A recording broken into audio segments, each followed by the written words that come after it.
पर्यटक आणि भाविकांनी कोल्हापूर नगरी दुमदुमून गेली आहे। करवीर निवासिनी अंबाबाई देवीच्या दर्शनासाठी भाविकांची प्रचंड गर्दी पाहायला मिळते।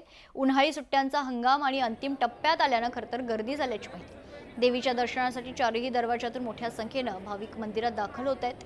काल एका दिवसात तब्बल 3 लाख भाविकांनी दर्शन घेतल्याची माहिती। याचा आढावा घेतलाय लोकशाही मराठीचे प्रतिनिधी सतेज औंधकर यांनी। पाहूया।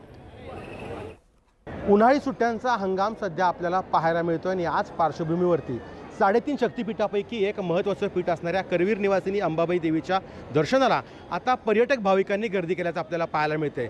सध्या आपण आहोत अंबाबाई मंदिराच्या पूर्व दरवाजाच्या परिसरामध्ये आणि इथली दृश्य पाहतोय। या ठिकाणी मोठ्या प्रमाणावरती भाविकांनी पहाटेपासून रांगा लावून दर्शन घ्यायला सुरुवात केल्याचं आपल्याला या दृश्यांमधून पाहायला मिळतंय।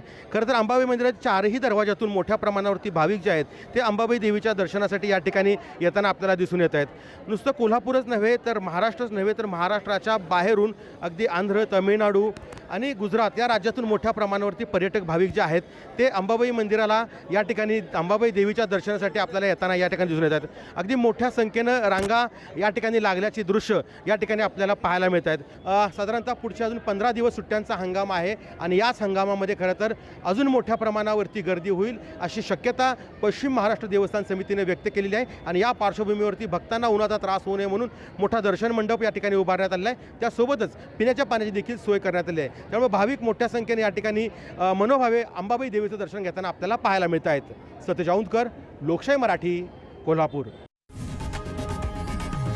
लोकशाही मराठी ऐका, पहा, जागरूक रहा।